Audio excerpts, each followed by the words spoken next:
Salut, moi c'est Simon, je suis Head of Impact chez Advisory et j'ai la chance de travailler ici sur la démarche RSE depuis juin 2023. Ce qui m'a donné envie de choisir le projet d'Advisory, et j'ai conscience que ma réponse va être très corpo et un peu cliché, mais c'est vraiment l'engagement des fondateurs et des collaborateurs. Je connais pas beaucoup d'entreprises, d'agences de conseil de cette taille, sur ce secteur, dans ce contexte, avec cette croissance, qui ont eu le parti pris de nommer un responsable RSE. C'est vraiment ce qui m'a donné envie de me lancer dans l'aventure et de collaborer avec des collaborateurs aussi engagés. Notre démarche RSE repose sur 3 piliers. Le premier, le plus important, c'est l'impact de notre métier.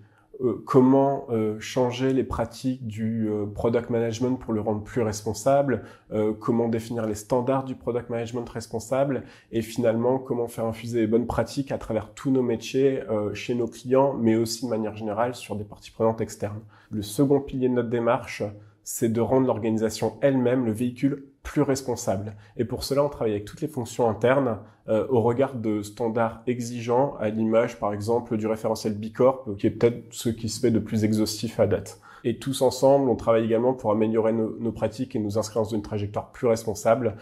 Pour donner quelques exemples, nous avons réalisé notre premier bilan carbone avec une trajectoire alignée sur l'accord de Paris. Nous avons également pris des engagements forts avec le Parental Challenge sur la parentalité et nous avons travaillé sur notre politique de diversité et d'inclusion. Le troisième pilier, c'est l'engagement des collaborateurs qu'on a matérialisé dans un programme d'engagement et qui permet à tout à chacun de s'investir et de faire écho à sa citoyenneté au travail, que ce soit en bénévolat, en mécénat ou sous forme de volontariat en intégrant un collectif engagé. Aujourd'hui, quand tu arrives chez Advisory, en fait, tu peux directement t'investir. Dès le premier jour de ton onboarding, on va te présenter la démarche RSE et toutes les opportunités que tu as pour pouvoir toi aussi contribuer à la démarche responsable de l'entreprise.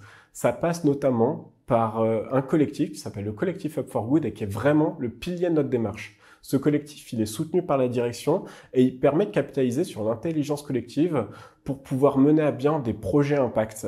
Parmi ces projets, à titre d'exemple, on a participé à un Change Ma Petite Planète. On a pu réfléchir sur la diversité et l'inclusion. On a également pu réfléchir sur la parentalité. Le collectif travaille sur les éco-gestes. Il a même permis d'ouvrir le bureau aux animaux avec le projet Dogvisory qui permet de ramener aujourd'hui des chiens quelques jours dans la semaine sur le lieu de travail. Donc c'est vraiment un collectif qui est dédié à l'impact de la boîte, qui permet de s'engager et c'était tout l'objectif finalement de la démarche, de créer le cadre pour permettre à tout à chacun de s'investir. Les projets pour la suite, de toute façon, c'est qu'on est dans une démarche d'amélioration continue. Donc c'est sans fin. On a plein d'idées, plein d'ambitions, plein de projets.